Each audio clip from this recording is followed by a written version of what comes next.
네, 안녕하십니까.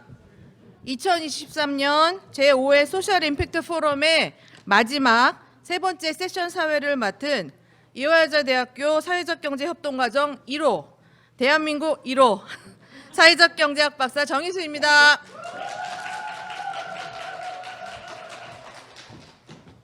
네, 이번 세션은 사회적경제협동과정 박사 논문 발표 시간입니다. 이달 2월 마지막 주 월요일 27일에 2022학년도 전기 학위 수여식이 열리는데요. 이번 학위 수여식에서 사회적경제협동과정은 무려 4명의 박사를 배출하게 됩니다. 굉장하죠? 그래서 이번 세션에서는 2022년 한 해 동안 뜨겁게 몰두하고 박사학위를 받게 된 예비 4명의 예비 박사 중에서 3명의 예비 박사와 이미 작년에 학위를 받고 강의로 연구로 매진하고 있는 2명의 박사님들의 논문 발표를 듣게 되실 것입니다. 기대 많이 되시죠? 네, 매번 소셜 임팩트 포럼 때 이 학생들 논문 발표가 맨 뒤로 가 있어서 늘 섭섭한 마음이 있었는데 우리끼리 즐겁고 재밌고 유익한 시간을 가져보아요. 네, 그럼 첫 번째 발표자를 소개해드리겠습니다. 첫 번째 발표자는 작년에 학위를 받은 간기현 박사의 시간이고요. 사회적 기업 성과는 지역 발전에 영향을 미치는가라는 제목의 발표입니다. 모두 경청해 주시길 부탁드리겠습니다. 감사합니다. 안녕하세요. 간기현입니다. 사회적 기업 성과는 지역 발전에 영향을 미치는가, 사회적 기업과 정신, 재정 지원, 거버넌스와의 구조적 관계를 중심으로 라는 제목으로 발표를 시작하도록 하겠습니다. 네, 목차는 다음과 같습니다. 네, 사회 문제 해결을 위해서 등장한 한국의 사회적 기업은 2007년 사회적 기업 육성법이 제정되면서 폭발적으로 성장을 하고 있는데요. 2022년에는 약 75배나 성장을 하면서 한국 사회에서 급부상하고 있습니다. 또 사회적 기업은 앞 세션에서 여러 차례 언급이 된 것과 같이 지역성이 강조되고 있습니다. 그래서 2011년에 신설되었던 지역사회 공헌형 같은 경우에는 2022년 130배로 성장을 하면서 일부 학자들이 사회적 기업이 지역사회 내에 고용을 창출하고 낙후 지역의 개발과 발전에 기여하여 지역사회 지역 발전에 새로운 모델이 될 것이라고 인식을 하고 있습니다. 이러한 사회적 기업의 성장 동력은 사회적 기업과 정신, 재정 지원 등이 있으며 사회적 기업의 성과는 거버넌스와 결합할 때 증폭될 것입니다. 하지만 이런 중요성에도 불구하고 사회적 기업의 특성과 지역 발전의 관계를 살펴본 실증적인 연구는 발견하기 어려웠습니다. 본 연구에서는 이러한 배경 하에 사회적 기업 특성이 지역 발전에 미치는 영향을 살펴보고 사회적 기업과 정신, 재정 지원, 사회적 기업의 성과, 거버넌스가 어떠한 경로로 지역 발전에 영향을 미치는지 그리고 이를 기반으로 효과적인 지역 사회의 발전 방안은 무엇인지 모색하는 것에 목적을 두었습니다. 네, 시간 관계상 개념은 넘어가도록 하겠습니다. 본 연구에서는 지역 발전이라는 용어를 사회적, 경제적, 정치적, 문화적 특성에 따라서 지역 주민들의 문제를 해결하고 지역사회를 보다 더 좋은 상태로 발전시키는 것으로 정의하고 화면에 지역 발전의 이론의 흐름에 따라서 신내생적 지역 발전 이론에 주목하였습니다. 신내생적 지역발전 이론은 지역 외부의 자원을 중시하는 외생적 지역발전 이론과 지역 내부의 자원을 동원하는 내생적 지역발전 이론을 모두 수용하여 지역 외부와 지역 내부 요소를 동시에 고려하고 있습니다. 또한 성장 거점 발전 이론과 또 공간 전략 이론 그리고 상향식, 하향식의 추진 전략 이론 모두를 활용하여 지속 가능한 발전을 꾀하고 있습니다. 신내생적 지역발전 관점에서는 사회적 기업을 함께 살펴보면 화면과 같이 긴밀한 관계를 맺고 있음을 알 수 있습니다. 사회적 기업은 영리 활동을 하면서 취약계층 고용과 사회 서비스 공급과 같은 사회적 목적을 추구하고 있는데요. 한국의 사회적 기업은 탑다운 방식의 정부 주도형으로 사회적 기업 지원 제도 등을 활용한 외생적 요인들을 발견할 수 있습니다. 또 한편 사회적 기업은 지역사회 내에서 설립하고 운영하면서 바텀업 방식으로 지역사회 내 다양한 활동을 펼쳐가기도 하여 내생적 요인이 있음을 발견할 수 있습니다. 또한 지역 내부의 자산을 활용하고 지역 주도형 사회 문제를 해결하고 또 균형 발전 전략을 펼치고 있습니다. 또 민간 협력적 거버넌스도 이런 구축이 외생적 요인과 내생적 요인의 결합 형태로 살펴볼 수 있습니다. 그래서 지자체와 사회적 경제 조직, 중간 지원 기관 등을 연결하는 네트워크로 정리하고 활성화시키고 있습니다. 그래서 사회적 기업과 관련된 선행 연구들은 사회적 경제 영역이 지역 발전에 특히 지역 경제 활성화에 영향을 미쳤고 사회적 기업과 정신이 성과와 지역사회 변혁에 또 재정 지원은 성과와 지역 경제 활성화에 특히 낙후 지역 활성화에 기여하는 것으로 나타났습니다. 사회적 기업의 성과는 지역사회 변혁에 기여하였으며 거버넌스는 조직 성과에 정적인 부적인 영향을 미침을 부분적으로 발견할 수 있었습니다. 다음으로 연구 방법입니다. 앞서 살펴본 선행 연구에 따라서 밑에 화면과 같은 우리가 연구 가설을 설정하였는데요. 사회적 기업 정신은 성과와 지역 발전에 영향을 미칠 것이다. 재정 지원은 성과와 지역 발전에 영향을 미칠 것이다. 성과는 사회적 기업의 정신과 지역 발전의 관계, 그리고 재정 지원과 지역 발전의 관계를 매개할 것이다. 거버넌스는 사회적 기업과 정신과 성과의 관계, 재정 지원과 성과의 관계를 조절할 것이다. 라고 설정하였습니다. 연구의 대상은 서울 소재의 사회적 기업 838개소로 서울시 사회적 기업 재정지원사업 효과성 연구의 설문조사를 활용하였습니다. 본 연구의 변수는 화면과 같은 척도를 활용하였고 재정지원의 경우에는 정부, 민간 지원을, 사회적 기업 성과의 경우에는 사회적, 경제적 성과를 함께 살펴보았습니다. 자료의 분석은 구조방정식 모형 분석, 부트스트래핑, 집단 간 등가 제약 등을 활용하였습니다. 시간 관계상 연구 결과의 앞부분은 넘어가도록 하겠습니다. 확인적 요인 분석 결과를 보면 측정 모형의 적합도나 수렴 타당도, 개념 신뢰도, 판별 타당도가 모두 확보되었음을 확인할 수 있습니다. 직접 효과에 대한 검증 결과입니다. 사회적 기업과 정신이 사회적 기업의 성과에, 재정 지원이 성과에, 성과가 지역 발전에 유의한 정적 영향을 미치는 것으로 나타났습니다. 그러나 한편 재정 지원이 지역 발전에 정적인 영향을 미칠 것이라는 예상과는 달리 유의한 부적인 영향을 미치는 것으로 나타났습니다. 다음으로 간접 효과에 대한 검증입니다. 사회적 기업 성과는 사회적 기업과 정신이 지역 발전에 미치는 영향과 재정 지원이 지역 발전에 미치는 영향을 매개하는 것으로 드러났습니다. 그러나 거버넌스의 조절 효과는 기각되었습니다. 연구 결과를 종합하면 다음과 같습니다. 다음으로 결론입니다. 그래서 첫 번째, 본 연구를 통해서 사회적 기업의 성과가 지역 발전에 매우 중요한 매개체임을 발견하였습니다. 따라서 정부와 민간의 재정 지원 고도화를 통해서 사회적 기업 성과 확산에 힘써야 할 것입니다. 두 번째, 계획 경제와 시장 경제의 성공적인 혼합 모델인 사회적 기업을 활용하여서 지역 발전을 도모할 필요가 있습니다. 특히 지역 발전에 있어서 직접적인 재정 지원보다는 사회적 기업의 사회적 경제적 성과를 통한 간접적인 발전 방안을 모색해야 할 것입니다. 세 번째로 사회적 기업의 운영자의 사회적 기업과 정신 함량 교육을 통해서 창발적인 아이디어를 발산하고 지속 가능한 대안을 찾아갈 수 있도록 혁신 환경을 조성해 갈 필요가 있을 것입니다. 네 번째로 협력적 거버넌스를 구축하여서 사회적 경제의 본질을 회복해 가야 할 것입니다. 이상을 종합하면 그림과 같이 표현해 볼 수 있을 것입니다. 본 연구의 의의는 사회적 경제적 환경에서 복합적으로 지역사회 발전을 모색해야 하였다는 점입니다.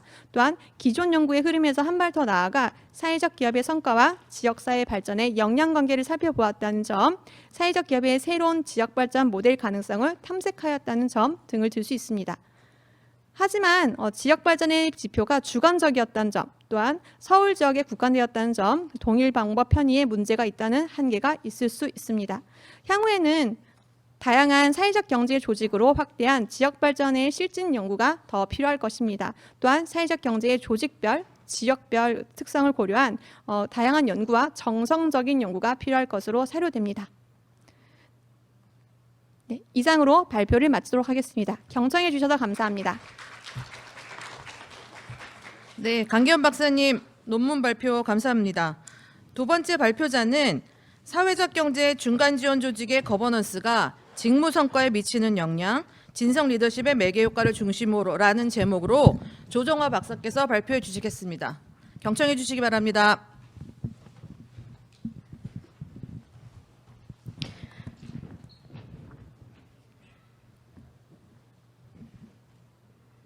네, 안녕하세요. 네, 안녕하세요. 저는 사회적 경제 협동 과정을 지난 학기에 졸업한 조정화 박사입니다. 네, 저 이렇게 좀 떨리게 될 줄 몰랐는데 학위 논문을 지금 처음 발표를 하는 거라 긴장되고 떨리는 마음이지만 그래도 그냥 좀 좋은 마음으로 들어주시면 감사하겠습니다. 제가 연구했던 연구는 사회적 경제 중간 지원 조직에 관한 연구고요. 그 중간 지원 조직의 거버넌스가 직무 성과에 미치는 영향에 대해서 보았고, 그것을 이제 진성 리더십을 매개 효과를 중심으로 보았습니다.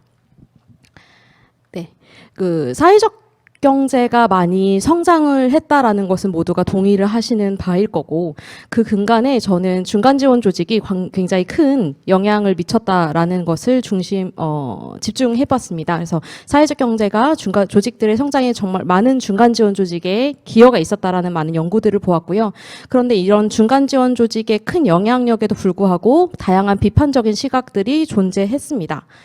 그리고 중간 지원 조직의 이런 다양한 중간 지원 조직에 대한 다양한 비판적인 시각들을 통해서 거버넌스 변화에 대한 필요성이 제기가 되었다라는 것을 이제 연구를 통해서 볼 수 있었는데요. 이제 거버넌스라고 하는 것은 이제 앞선 이제 많은 발표들을 통해서도 들으셨겠지만 사회 문제를 해결하기 위한 다양한 이해관계자들의 이제 협력, 의사소통, 결정 방식 이라고 볼 수가 있는데, 그 중간 지원 조직 같은 경우는 정말 정부를 비롯한 지역의 다양한 주체와 협업인 거버넌스가 중심이자 핵심이기 때문에 정말 거버넌스가 중심이 돼서 정말 발전이 되어야 하는데, 중간 지원 조직의 거버넌스와 성과를 연결시킨 연구나 거버넌스를 종사자의 시각에서 살펴본 연구가 거의 없었습니다.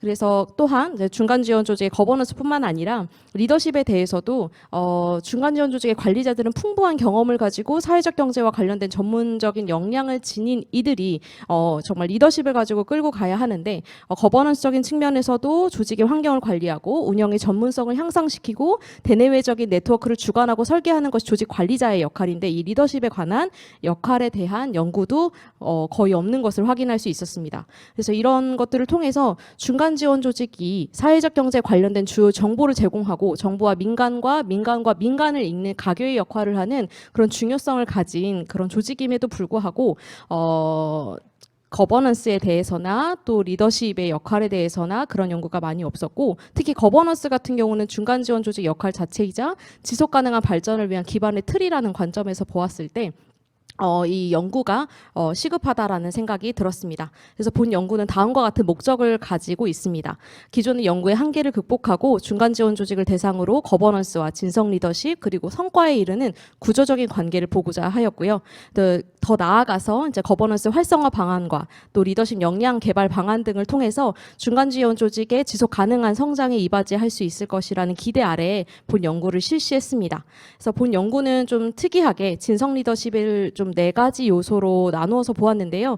이거는 좀 다차원적 구성임에도 불구하고 이제 대부분 이제 진성 리더십에 대한 연구는 진성 리더십 요소를 하나로 많이 보았더라고요. 그래서 좀 쪼개서 보면서 그 리더십 형태의 특성을 하위 구성 요소를 자세하게 보아서 그 영향 요인을 밝혀보고자 했습니다.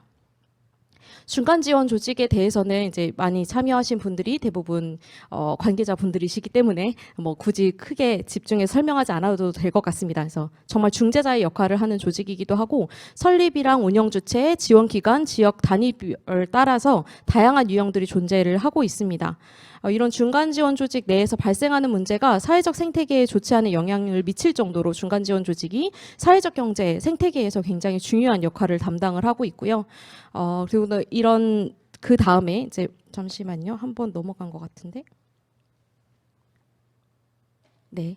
그 다음에 저희는 이제 그 중간 지원 조직에 대한 영향력을 살펴보기 위해서 종속 변수로 직무 성과라는 것을 보았고요. 직무 성과는 이제 역할 내 성과에 대해서 집중해서 보았습니다. 시간 관계상 넘어가겠습니다. 네. 그 다음에 저희가 중요해서 중요하게 집중해서 보았던 건 앞서서 얘기했던 것처럼 거버넌스에 대한 개념인데요. 거버넌스는 학자마다 다양한 정의를 가지고 있고요. 그 중에서도 이제 각자마다 다양한 정의들을 가지고 있지만 대체로 이런 유형과 이런 조정 양식을 가지고 있다라는 것에 동의를 하고 있었습니다. 그래서 본 연구에서는 거버넌스 내 조직과 다양한 사회 구성원 간의 자발적인 협력을 바탕으로 네트워크를 통해서 기존의 경계와 제도, 정책들을 초월해서 새로운 사회적 가치를 창조하는 사회 문제 해결 방식이라는 것을 거버넌스로 보았습니다. 이 거버넌스를 또 집중을 할 수 있었던 것은 신제도주의 이론이 바탕을 하고 있었는데요. 이 신제도주의 이론에 의해서 제도 발생과 변화 과정에 대해 동태적인 분석과 또 제도와 제도에 형성하는 개인적인 관심을 두는 신제도 이론을 통해서 중간 지원 조직은 다수의 주체가 포함과 관련된 사안을 다루는 일이기 때문에 중간 지원 조직 내의 균형이 여러 가지 중요하다라고 보았고, 따라서 더 나아가 제도적 규칙에 권위를 부여하는 운영 체계 안에서 제도화 등에 대한 관심을 갖고 연구해야 할 필요성을 느껴서 본 연구를 진행을 하게 되었습니다. 그리고 리더십에 대해서도 왜 진성 리더십을 집중해서 보았는지에 대해서도 궁금하실 것 같아요. 다양한 리더십들이 있지만 진성 리더십은 자신이 진실된 리더의 진실된 모습에 부합해서 절제되게 행동하고 개방적으로 타인의 의견을 경청하면서 긍정적인 심리를 중요시하는 그런 리더십인데, 이런 리더십이 군조직, 공무원 조직, 공기업 등의 이제 조직의 성과에 긍정적인 영향을 미치고 있다라는 연구 결과를 통해서 진성 리더십을 보았고, 이 세 가지 관계가 선행 연구의 결과를 통해서 분석해 보고자 하였습니다. 이 본 연구의 연구 가설은 다음과 같습니다. 그래서 본 연구는 조사민 교수님 연구실의 데이터 한국 사회적 경제 중간 지원 조직 연구를 바탕으로 실시를 했고요. 시간 관계상 넘어가겠습니다. 네, 연구 결과는 다음과 같습니다. 그래서 이렇게 연구 결과가 나왔는데 이것을 봐서는 어떤 연구 결과가 나왔는지 잘 모르시겠죠? 네, 이런 식으로 연구 결과가 나왔는데 빨간색 화살표가 많이 나타나는 것을 보실 수 있습니다. 저도 그래서 연구 결과가 나왔을 때 상당히 많이 당황했어요. 진성 리더십이 직무 성과에 또 거버넌스와 긍정적으로 영향을 미쳤다라는 선행 연구가 분명히 있었는데 왜 이런 연구 결과가 나왔을까? 제가 다음에 설명을 드리겠습니다. 일단 먼저 거버넌스에 대해서는 긍정적인 영향력들이 많이 있었습니다. 그래서 거버넌스는 구성원의 직무 성과에 모두 정적으로 영향을 미쳤어요. 이거는 이제 다른 선행 연구를 통해서도 근거가 있었던 바였고, 또 이를 통해 저희가 알 수 있었던 건 중간 지원 조직이 정말 거버넌스가 사회적 경제 활성화에 직간접적으로 영향을 주는 거버넌스로서 정말 중요한 역할을 가지고 있다라는 거. 그리고 정부의 전달 체계로서의 또 중간 조직으로서 머무는 게 아니라 정부와 민간과 당사자 조직 간의 네트워크를 활성화하고 조직적 영향을 향상하는 등의 거버넌스를 활성화시킬 수 있는, 그래서 거버넌스의 영향력이, 중간 지원 조직의 거버넌스의 영향력이 정말 중요하다라는 것을 이 시기에 이 시점에서는 꼭 짚고 넘어가야 한다라는 것을 이 연구 결과를 통해서도 저희가 집중할 수 있었고요. 그래서 중간 지원 조직의 거버넌스를 활성화시키는 게 결국에 중간 지원 조직의 리더십과 직무 성과에 영향을 미치는 것뿐만이 아니라 조직적인 성과를 향상시켜서 사회적 경제 활성화에 기여할 수 있는 지름길이 될 수 있다라는 것도 알 수 있었습니다. 그리고 앞서 말씀드렸던 직무 성과에 부적인 영향을 주었던 우리 진성 리더십이 왜 이렇게 결과가 나왔을까, 정말 많이 머리를 싸매고 다른 연구들도 많이 살펴봤는데 조심스럽게, 그냥 제가 이 연구를 한 연구자로서 조심스럽게 추론을 해보자면 먼저는 연구 대상자의 인구 사회학적 특성에 기인했던 결과가 아닐까라고 추론을 해봤습니다. 왜냐하면 이 데이터의 구성은 실무자를 포함한 관리자가 80%고요. 최고 관리자가 20%로 구성이 되어 있었어요. 그러니까 실제로 업무를 수행하고자 하는 실무자에게 있어서는 직접적인 슈퍼비전이 오가는 거래적인 리더십이 훨씬 더 효율성이 있지 않았을까, 그래서 이런 결과가 나오지 않았을까라는 걸 좀 추론을 해볼 수가 있었고요. 두 번째 좀 조심스러웠던 추론은 사회적 경제 중간 지원 조직이 갖는 특수성이라고 생각을 좀 해보았습니다. 왜냐하면 중간 지원 조직은 사회적 가치와 혁신을 지향을 하고 시민사회 활성화에 주요하는 정책적인 도구, 그러니까 즉 혁신 역량을 굉장히 중요하게 보는 조직이라고 할 수가 있는데, 선행 연구들을 살펴보면 군조직, 공기업 조직, 그다음에 공무원 조직 같이 업무 중심적인 조직들의 진성 리더십이 굉장히 효과적이 있다고 나왔는데, 혁신 역량에서는 조금 미비하다라고 보는 연구가 좀 찾을 수가 있었거든요. 그래서 이러한 특수성 때문이 아닐까라는 조심스러운 추론을 해보았습니다. 그리고 거버넌스가 진성 리더십에 미치는 영향은 너무 긍정적으로 다 나왔습니다. 모든 하위 요인에 긍정적인 영향을 미치는 것으로 나타났어요. 그래서 중간 지원 조직을 대상으로 거버넌스 리더십의 유형 간의 상보적인 관계를 증명한 최초의 연구라고 생각돼서 저는 이 연구 결과가 너무 뿌듯했었고, 또 거버넌스와 진성 리더십 간의 영향 관계를 밝힌 연구로서 또 향후 거버넌스와 다른 리더십 유형 간의 관계성을 입증하는 데 이번 연구가 초석이 될 수 있을 거라 좀 기대가 됩니다. 그리고 매개 효과, 그러니까 진성 리더십 매개로 봤기 때문에, 근데 그 매개 효과마저도 유의하게 나오지 않았거든요. 그래서 내재화된 도덕 관점, 그 각 요소마다 부정적인 부분 매개를 하는 부분에 대해서도 앞선 추론했던 부분과 같은 추론을 해볼 수가 있었습니다.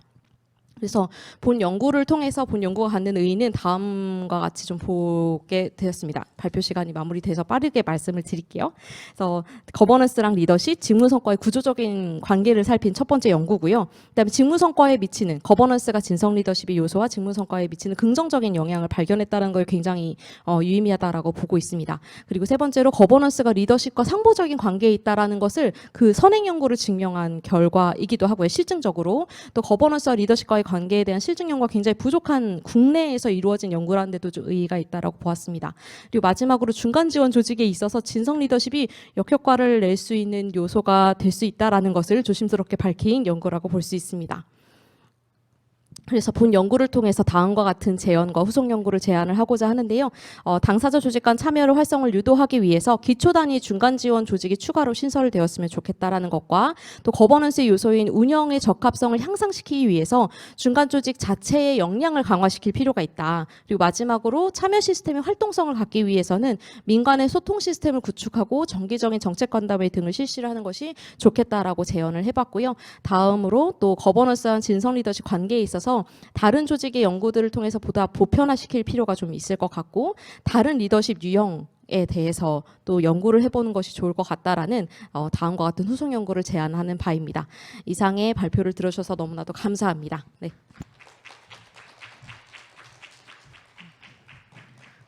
저는 3년 전에 제 박사 논문을 처음 이 자리에서 발표를 했는데 엄청 떨었거든요. 그래서 막 슬라이드 몇 개씩 막 넘어가고 막 앞에 갔다 뒤에 갔다 막 했는데 두 분 너무 매끄럽게 또 시간 잘 지켜서 발표해 주시는 걸 보고 굉장히 좋은 박사님들이시구나 생각을 했습니다. 네. 이제 앞으로 세 분의 박사님이 남으셨는데 이분들은 이제 다다음 주에 졸업하실 예비 박사님들이십니다. 훨씬 더 떠실 걸로 생각이 들어서 더 따뜻한 시선이 필요할 것 같습니다. 세 번째는 유수영 박사 예비 박사의 발표인데요. 조직 협력이 통합 돌봄 서비스 종사자의 서비스질 인식에 미치는 영향이라는 제목의 논문입니다. 굉장히 재미있을 것 같은데요. 격려의 박수 부탁드립니다. 안녕하세요. 사회적 경제협동과정 유수영입니다. 발표에 앞서 박사학위 논문을 지도해 주신 조상미 교수님, 전종솔 교수님, 안지영 교수님, 오단희 교수님, 석지은 교수님께 깊이 감사드립니다.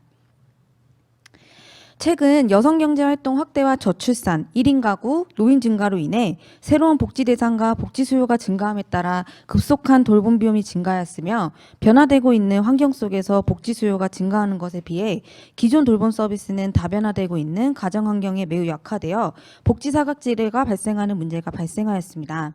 이러한 문제를 해결하기 위해 다양한 정책적 전략이 시도되었는데요.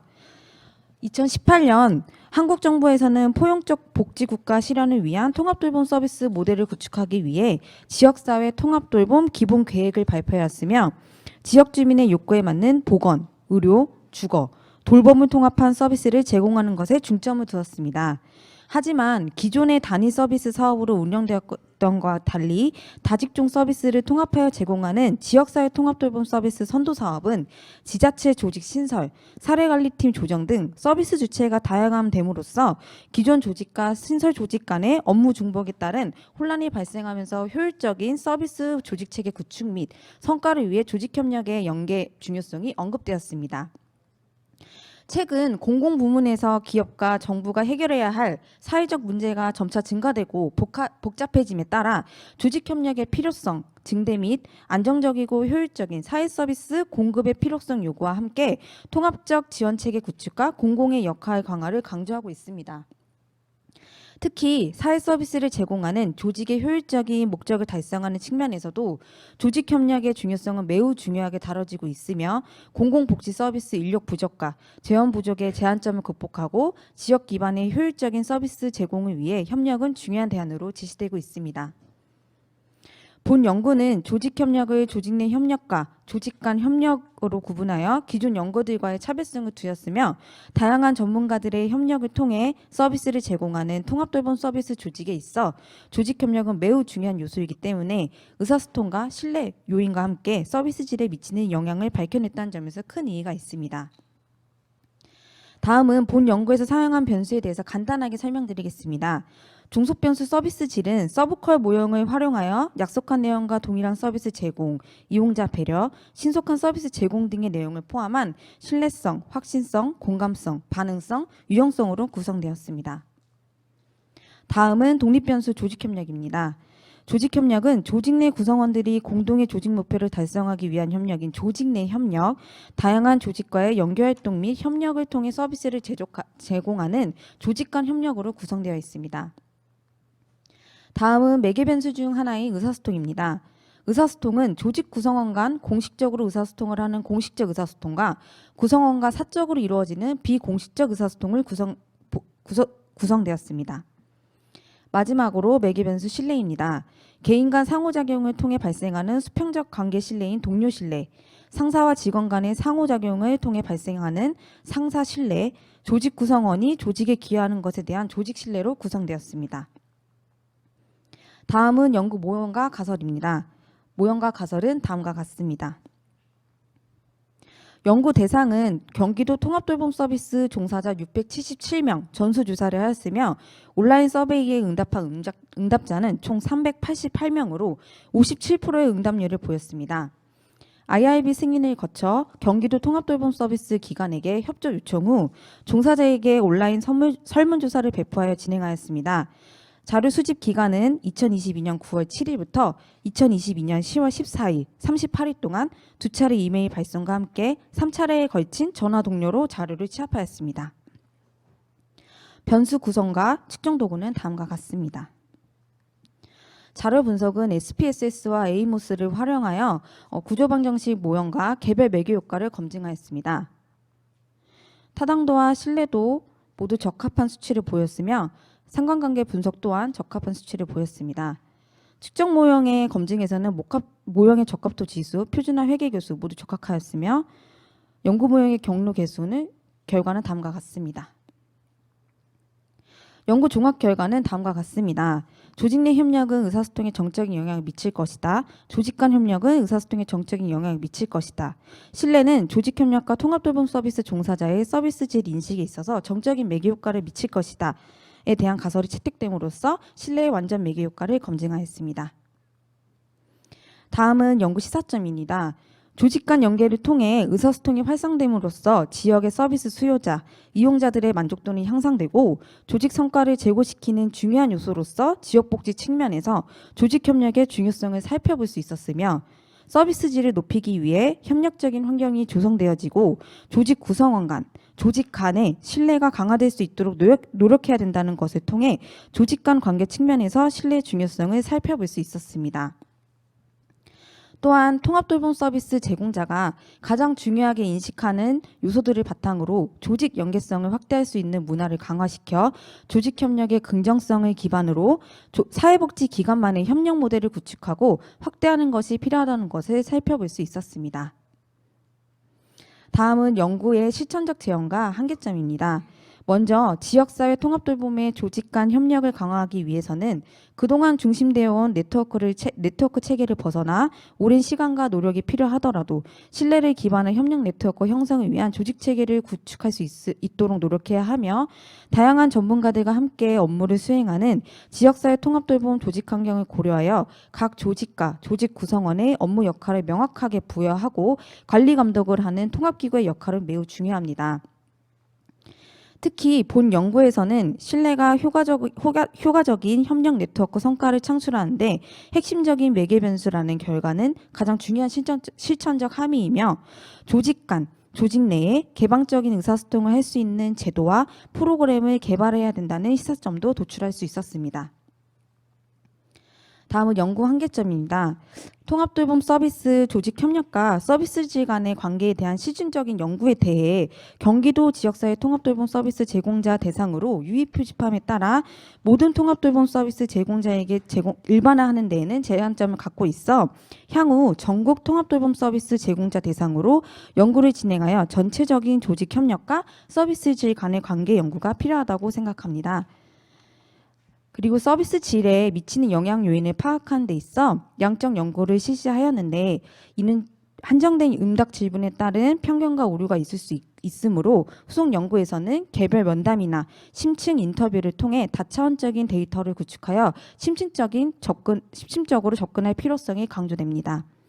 마지막으로 본 연구에서 사용한 서브컬 척도는 이용자 대상으로 제공되는 서비스 질을 측정하는 도구이지만 종사자의 주관적인 설문 결과만으로 바탕하고 있어 측정값의 객관성을 보장할 수는 없지만 변수 자체가 객관적이고 주관적인 성향을 어느 정도 포함하고 있으므로 측정값이 잘못된 것이라고는 볼 수 없으나 후속 연구에서는 서비스 질을 측정하는 다른 객관적인 방법과 병행하여 측정한다면 타당도를 높이는 데 보다 더 기여하게 될 것입니다.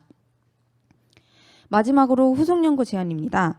급변하는 사회 속에서 발생하는 다양한 사회 문제를 해결하기 위해 복지 서비스를 제공하는 기관의 역할 중요성은 증대되고 있고 조직 협력과 서비스질 관계성에 대해 다른 복지 서비스 분야 조직 대상의 연구는 지속돼야 될 것입니다. 본 연구에서는 대다수의 선행 연구에서 제시한 사회복지 서비스 질 측정 도구인 서브컬 척도를 사용하였으나 후속 연구에서는 보다 광범위한 서비스 질 측정 도구를 사용하여 연구할 필요가 있을 것으로 보입니다. 마지막으로 기존 선행 연구들은 조직 협력과 서비스 질 간에 있어 긍정적인 영향 관계가 있다는 것을 증명하였지만 본 연구에서는 조직 협력과 서비스 질 관계에 있어 정적인 영향에 미치지 않는다는 결론이 있었습니다. 향후 이에 대한 원인적 탐색 연구와 함께 조직 문화와 서비스 질과의 관계성을 입증하여 조직 문화 유형별 서비스 질에 어떠한 영향을 미치는지에 대한 연구도 큰 시사점을 던져줄 것입니다. 이상으로 박사학위 논문을 발표를 마치겠습니다. 감사합니다.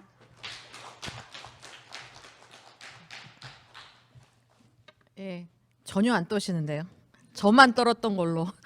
네, 유정 박사님 감사하고요. 네 번째 발표자는 하미경 예비 박사님이십니다. 한국 사회적 기업의 지속 가능성에 관한 연구, 영업이익의 지속성을 중심으로라는 제목으로 발표해 주시겠습니다. 잘 부탁드립니다.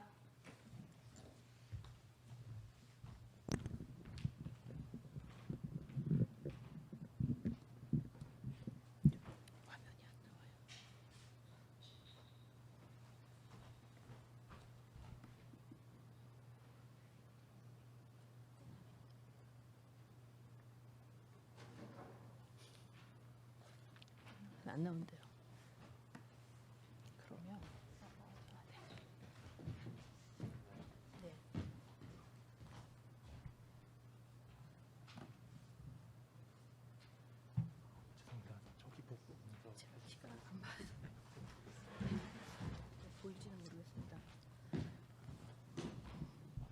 죄송합니다. 시간을 좀 끌어서 여기 앞에 보이지가 않아서요. 화면이 나오지 않았습니다. 네, 안녕하십니까. 방금 소개받은 하미경입니다. 먼저 우리 논문을 지도해 주신 김수환 교수님 그리고 조상미 교수님, 주소연 그리고 전주성 교수님께 감사 말씀을 먼저 드립니다. 저는 현재 중소기업을 운영하고 있습니다. 그리고 한국 YWCA 연합회에서 20여 년 자원활동가로 그리고 이사로 활동하고 있습니다. 사실 한국 YWCA 연합회 사회적 기업 출범 당시에는요, 사무국을 맡아서 저희가 하고 있었습니다. 그러면서 그때부터 사회적 기업에 대한 관심을 갖게 되었고요. 초창기 각 52개 지역 Y 중에서 건실한 Y 기관 중심으로 저희가 사회적 기업하고 생활협동조합 인큐베이팅을 했습니다. 이제 그러면서 굉장히 많은 조직들이 사회적 기업 잘 운영하고 계셨고요. 그런데 이제 기업들이 휴업과 폐업을 하는 경우가 많이 생겼습니다. 그러면서 마음도 되게 많이 아팠고 사회적 기업 운영에 있어서 그러면 지속 가능성을 어떻게 만들어갈 것인가에 대한 연구를 굉장히 하고 싶었습니다. 그래서 이 기관에 학교에 들어오게 되었고요. 죄송합니다. 네. 지금 보시다시피 사회적 아마 이건 비단 Y의 문제만은 아니었었던 것 같습니다. 사회적 기업 중 지속 가능하게 잘 유지되는 기업도 당연히 있습니다. 그런데 2022년 12월 기준 총 3,294개 인증 기업 가운데 2021년 12월 2,777개소가 활동 중이며 이 중 자율 공시한 기업은 1,100개이고 1,100개 기업 가운데 영업이익을 시현한 기업은 53%로 기록하고 있습니다. 또한 사실 많은 사회적 기업의 지속 가능성에 대한 연구들은 여러 군데에서 많이 나오고 있습니다. 그런데 지속 가능성을 한 해의 수익 지표가 아닌 사회적 기업의 경제적 자립을 위한 지속적인 영업이익으로 사회적 기업의 한 해의 영업이익을 발생시켜서 지속 가능하게 사회 문제를 해결할 수 있도록 그런 어떠한 변수를 영향이 미치는지에 관한 연구는 진행되는 것이 지금 필요한 시점이라고 생각됩니다.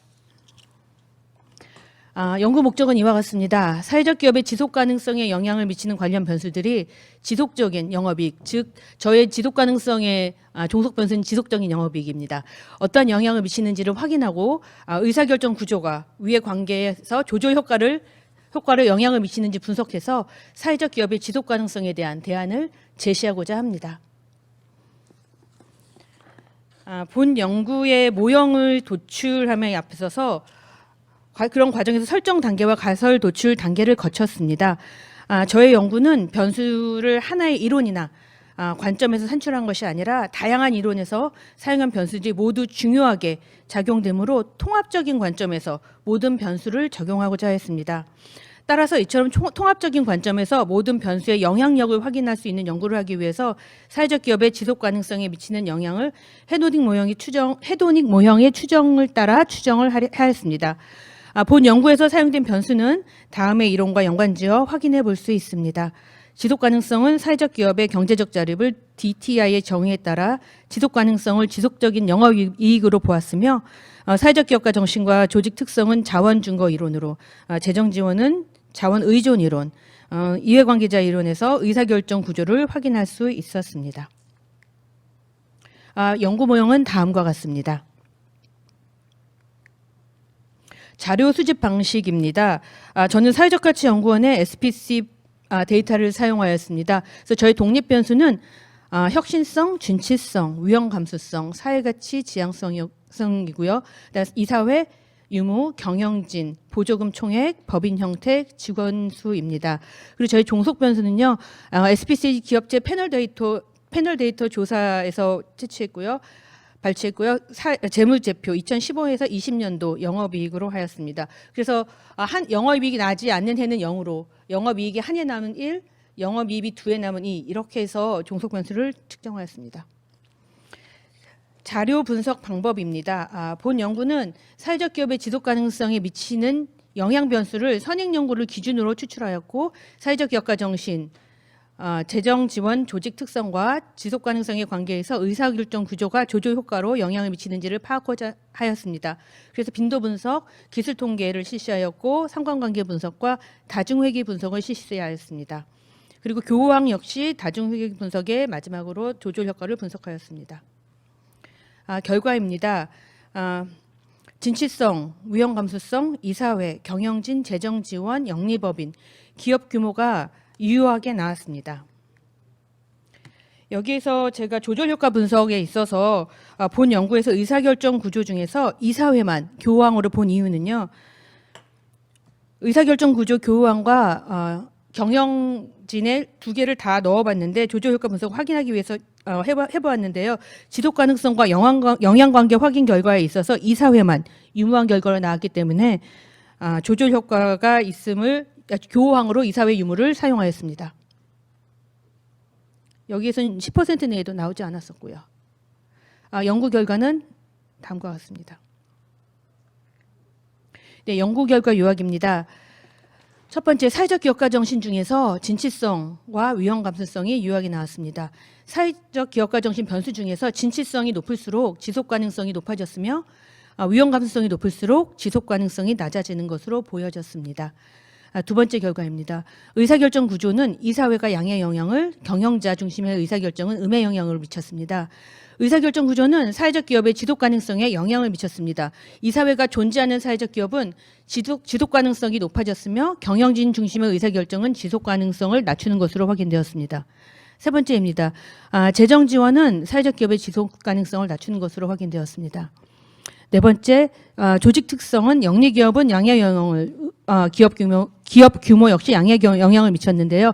조직 특성은 사회적 기업의 지속 가능성에 영향을 미쳤습니다. 영리 법인일 때 기업의 규모가 클수록 지속 가능성이 높아지는 것으로 나타났습니다. 다섯 번째입니다. 이사회와 위험 감수성 교호항입니다. 이사회가 존재할 때 위험 감수, 다시 말씀드리면 리스크 테이킹입니다. 더 하는 기업일수록 지속 가능성이 높아지는 것으로 나와 있습니다. 여섯 번째입니다. 이사회와 재정 지원 교호항입니다.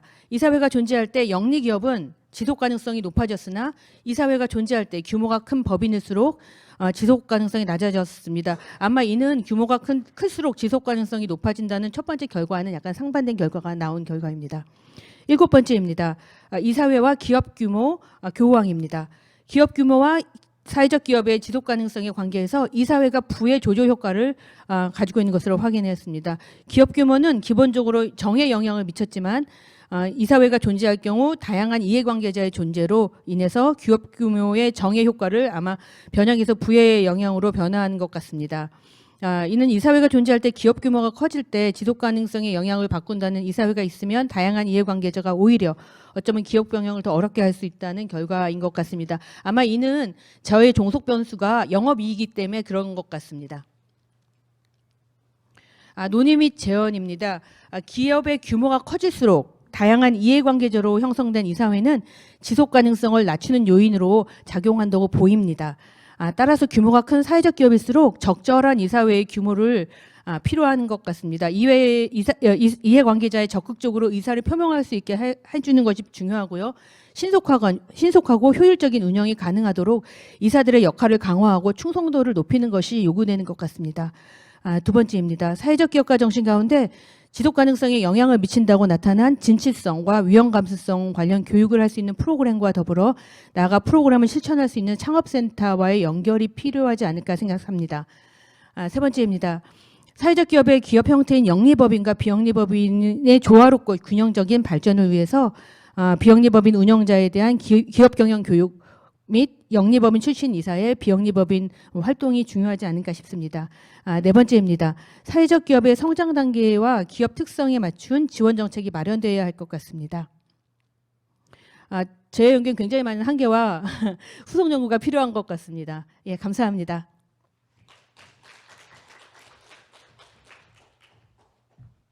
네, 수고 많으셨습니다. 이제 오늘 박사 발표의 마지막 순서입니다.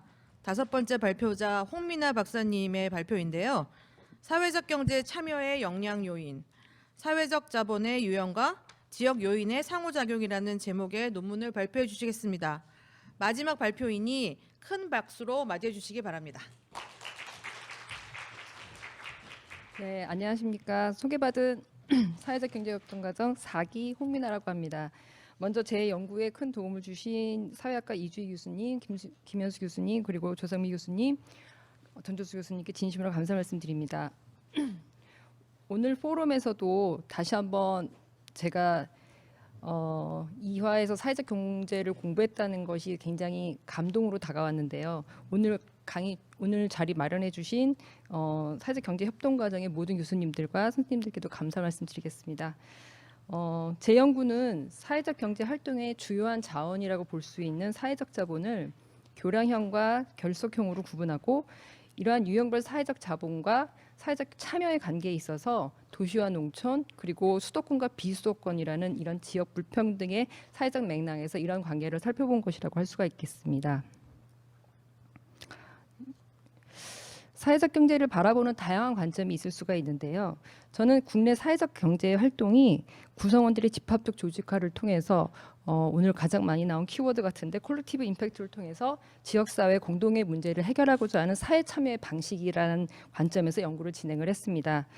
따라서 사회적 경제 활동은 지역 공동체 내의 주민 참여, 사회적 연결망, 신뢰 등 지역사회에 배태되어 있는 사회적 자본을 기반으로 한다고 볼 수가 있는데요. 이런 사회적 자본은 공공재적 특성을 가지면서 다른 물적이나 인적 자본과 같은 경제적 자본과는 좀 다른 특성을 갖는데, 이것은 이제 취약계층이 다른 사회계층과 연결되어 할 수 있는 연결을 통해서 삶의 질을 높일 수 있도록 하는 사회적 가교 역할을 한다는 것이 가장 중요한 특성이라고 생각을 했습니다. 그러나 제 연구는 사회적 자본이 항상 공동체 발전에 순기능적인 것은 아니고, 사회적 자본의 유형에 따라서는 오히려 사회적 경제 지속 가능성에 부정적인 영향을 미칠 수도 있다는 것이 있다는 문제의식에서 출발을 했습니다.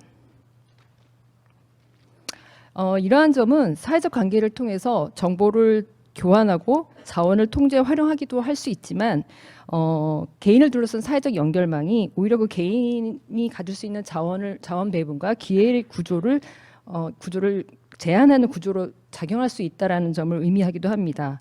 그리고 지역 공간은 지역 주민들의 상호작용과 사회적 자본이 생산되고 재생산되는 공간이 될 수 있기 때문에, 이런 지역의 사회 경제적 특성을 고려하는 연구가 필요하다는 생각에서 연구를 진행하게 되었습니다.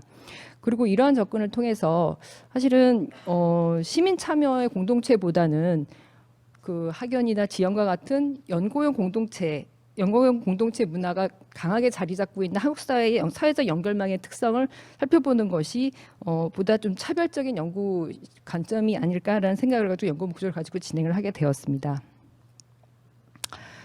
이론적 배경 및 선행 연구에서는 개인의 사회 경제적 구조 지위의 차이에 따라서 사회적 자본을 획득하고 이용할 수 있는 어떤 그 기회 구조가 차별적으로 작용할 수 있다는 난린의 사회 자본화 과정 이론을 토대로 선행 연구를 검토를 했고요. 시간 관계상 구체적인 내용은 생략하도록 하겠습니다. 그리고 사회적 자본과 사회적 경제 관계에서 지역 요인의 관련성을 보면, 그간 지역 요인과 관련된 기존 연구들에서 공동체 내부의 강한 결속과 신뢰가 소수 집단에 의해서 독점하게 되는 문제가 발생할 수가 있고, 특히 농촌 사회의 강한 결속과 그 집단주의적 규범이 강하게 되면 개인의 개별적인 행동을 차단하고 오히려 공동체 발전을 가로막는 요인으로 작용할 수 있다는 그런 선행 연구들을 발견할 수가 있었습니다. 따라서 이러한 문제의식을 토대로 연구 문제를 설정해 보았습니다. 사회적 경제 참여에 미치는 영향 요인을 인구 사회학적 요인, 그리고 사회적 자본 요인, 그리고 결속형과 교량형의 사회적 자본 유형에 따라서 이런 참여에 어떠한 영향을 미치는지를 살펴보았고요.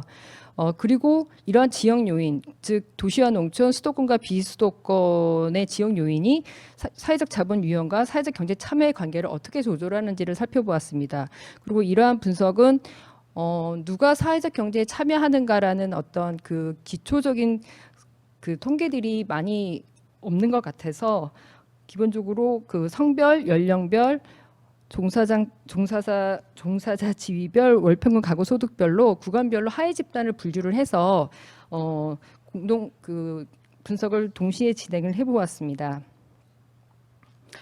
본 연구 자료는 2019년 한국행정연구원의 사회통합 실태 조사 자료 2차 자료를 활용을 했습니다.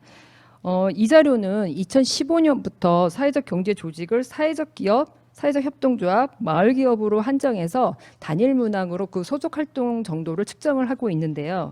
제가 사용한 2019년 자료의 경우는 팬데믹 이전에 조사가 진행된 것이고, 그 사회적 경제 조직의 활동 정도를 측정한 그 종속 변수를 그 정기 분포를 봤을 때 그 외도화 첨도가 너무 높게 나와서 그 소속 경험이 있는 경우를 참여, 소속 경험이 전혀 없는 경우를 비참여로 이분화해서 이항 로지스틱 회귀 분석을 시행하였습니다. 그리고 조절 효과, 위기적 조절 효과 분석을 시행하였고, 프로세스 매크로를 통해서 상호작용항에 대한 조건부 효과를 검증해 보았습니다. 변수의 구성과 특정 방법은 표를 참조해 주시면 좋을 것 같고요. 그 로지스틱 회귀 분석의 같은 경우는 그 VIP 개수가 도출되지 않기 때문에 상관관계 분석을 통해서 다중 공সম성을 검증했습니다. 연구 결과를 압축해서 말씀드리도록 하겠습니다. 사회적 자본 유형이 사회적 경제 참여에 미치는 영향입니다. 저는 그 참여하는 결사체의 유형을 결속형, 이익형, 교량형 이 세 가지 유형으로 구분을 해보았는데요. 결속형, 이익형, 교량형 같은 그 공식적인 네트워크에 소속되어 적극적으로 활동하는 사람일수록 사회적 경제 참여에는 모두 정적인 영향을 미치고 있는 것이 나타났습니다. 그리고 특히 시민단체나 자원봉사단체와 같은 교량형 단체 참여하는 수준이 높을수록 사회적 경제 참여 가능성이 높다는 것을 알 수가 있었습니다.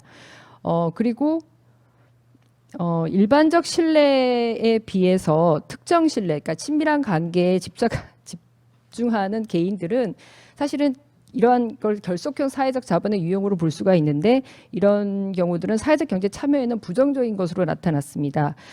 이는 그 새로운 정보 유입을 막는 사회적 고립을 통해서 다른 사회 경제적 지위나 인구 사회적 배경을 가진 구성원들과의 교류를 방해할 수 있다는 것을 의미하고 이는 그 사회적 경제 활동과 같은 공동체 구성원들의 집합적 경제 활동 조직에 참여하는 가능성이나 정보 경로에 대한 기회 가능성이 감소한다는 것을 의미하기도 합니다. 그리고 하위 집단별 분석을 통해서 여성, 청년, 노인, 미취업자 집단의 사회적 자본이 대체로 사회적 경제 참여에는 부정적으로 작용하는 사회적 자본의 상황에 있다는 것을 알 수가 있었습니다. 이를 통해 빈약한 네트워크의 악순환으로 고용 가능성이 더 악화될 수가 있고 취약한 사회적 자본의 접근 기회가 불평등한 사회 경제적 지위나 노동시장 내의 위치를 재생산하는 구조로 작용할 수 있다는 점을 알 수가 있었습니다. 지역 요인이 미치는 조절 효과를 살펴보았습니다. 먼저 도시와 농촌은 사회적 경제 참여를 어떻게 조절하는지 살펴보았을 때 특정 신뢰 수준이 높으면 전반적으로 사회적 경제 참여 가능성이 낮다고 볼 수가 있고요. 이는 농촌보다 도시에 거주할 경우 그 가능성이 더욱 낮아지는 것을 알 수가 있습니다. 그리고 이익형 단체, 저는 이제 이익형 단체를 노동조합이나 협회, 직업협회 같은 것을 같은 단체를 이익형 단체로 분류를 하였는데요. 이익형 단체나 교량형 단체 참여 수준이 높다면 사회적 경제 참여 가능성이 높다고 볼 수가 있고요. 이는 농촌보다 도시에 거주하는 조건에서 그 참여 가능성이 더 강화되는 것을 알 수가 있습니다. 프로세스 매크를 통해서 사후 심층 탐구를 실시한 결과 도시와 농촌의 조건 모두에서 교량형 단체 참여가 사회적 경제 참여에 미치는 조건부 효과를 확인할 수가 있었습니다. 다음은 수도권과 비수도권의 조절 효과입니다. 앞서 도시와 농촌의 결과에서와 마찬가지로 특정 신뢰 수준이 높으면 사회적 경제 참여 가능성이 낮다는 것을 알 수가 있고 비수도권보다는 수도권 거주 조건에서 참여 가능성이 더욱 낮아지는 것을 알 수가 있습니다. 그리고 교량형 단체 참여 수준이 높으면 사회적 경제 참여 가능성이 높은데 이는 비수도권보다 수도권에 거주할 경우에 그 가능성이 더욱 강화된다는 것을 알 수가 있습니다. 여태까지 연구 결과를 토대로 이번 연구가 갖는 조그만 의미를 살펴보았습니다. 국내 사회적 경제 활동은 지역사회 구성원들의 집합적 조직화를 통해서 지역사회 공동의 문제를 해결하고자 하는 사회 참여의 방식을 의미한다고 할 수가 있습니다. 한국의 다양한 사회적 갈등 상황이 신뢰, 배려, 사회적 포용 등 사회적인 역량과 사회적 자본의 결핍에서 초래되고 있다는 점에서 사회적 경제 활동에 참여한다는 것은 시민의 자발적 의사와 조직화 능력을 향상시키는 어떤 실천적 가치를 갖는다는 의미를 도출할 수가 있었습니다. 그리고 사회적 연결망의 속성에 따라 지역사회의 사회적 자본의 양과 질이 다양할 수 있기 때문에 사회계층을 연결하고 개인 간의 유대를 사회적 유대로 전환할 수 있는 사회적 경제 역할이 필요하다는 점을 알 수가 있었습니다. 그리고 사회적 자본화 과정에서 행위자의 불평등한 사회 구조적 지위는 사회적 자본의 획득과 이용에도 불균등하게 작용할 수 있다는 것을 의미합니다. 이는 지역의 사회적 자본의 기업화하는 사회적 경제는 지역 특성과 개인들의 사회적 관계를 반영할 수 있다는 점을 규명하였다는 의미가 있습니다. 그리고 한국 사회 구조적인 지역 격차를 보여주는 도시와 농촌, 수도권과 비수도권 지역 불평등의 심화는 사회적 자본에도 영향을 미칠 수가 있고 궁극적으로 결속형과 교량형 사회적 자본의 유형과 사회적 경제 참여의 관계에서 더욱 증폭된 영향을 미칠 수 있는 조건으로 작용할 수 있다는 것을 알 수가 있었습니다. 그렇지만 사회적 자본이 갖는 개념에 그 방법론적 편의가 있을 수 있고 역인과 관계가 존재할 수 있다는 내생성의 문제가 있을 수가 있습니다. 그리고 사회적 경제를 설명하는 데 있어서 저는 사회적 자본 상반된 유형을 갖고 있는 결속형과 교량형 사회적 자본의 어떤 그 변수를 도출하는데 좀 관심을 가졌기 때문에 이 설명 자료, 연구 자료가 갖고 있는 분석 자료가 포함하는 변수를 좀 제한적으로 설정했다는 좀 한계가 있을 수 있습니다. 그리고 사회적 경제 조직의 범위를 사회적 기업, 사회적 협동조합, 마을 기업으로 한정하는 연구 자료의 제한으로 이런 개별 조직이 갖는 다양성과 특수성을 간과했다는 그런 그 한계가 있을 수가 있습니다. 마지막으로 엄밀한 수준에서 그 지역 효과를 분석하기 위해서는 분석 단위를 개인 수준과 지역 수준으로 구분하는 것이 적절한데 향후 사회적 경제 활동에 관한 지역 효과를 파악하기 위한 후속 연구의 필요성을 재현하면서 본 연구 결과를 마치겠습니다. 감사합니다. 네. 이것으로 마지막 세션인 사회적 경제 협동 과정 박사 논문 발표 시간을 마치도록 하겠습니다. 제가 위에서 이렇게 내려다 봤는데요. 너무 많은 교수님들이 남아 계세요. 한번 돌아보세요. 교수님들 너무 많이 계시죠. 너무 감사드리고 이게 사회적 경제 협동 과정 학생들이 정말 힘받고 열심히 공부할 수 있는 원천이 되는 것 같습니다. 교수님들 감사합니다.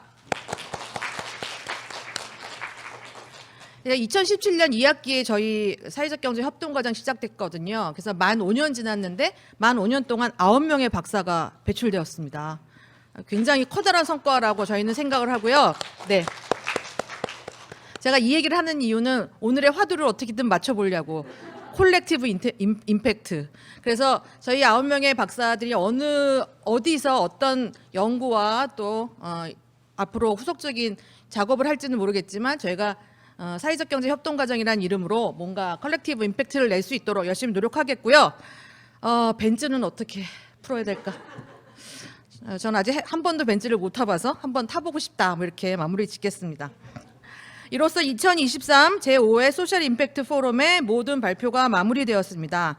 늦은 시간까지 이 자리를 채워주시고 경청해주신 분들과 또한 온라인으로 시청해주신 모든 분들께 진심으로 감사의 인사를 드립니다. 마지막으로 이번 포럼의 단장을 맡고 계시는 최유미 교수님의 마무리 인사 말씀을 청해 듣도록 하겠습니다.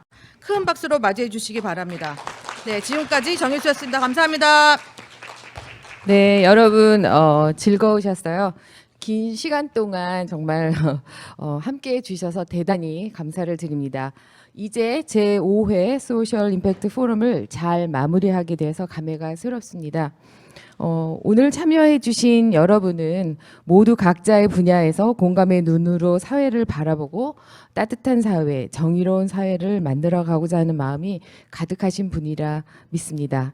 각자가 이해하는 사회적 경제는 다양할 수 있지만 우리는 그 다양성이 차별적 기여를 할 수 있는 사회를 향해 가야 하지 않을까요?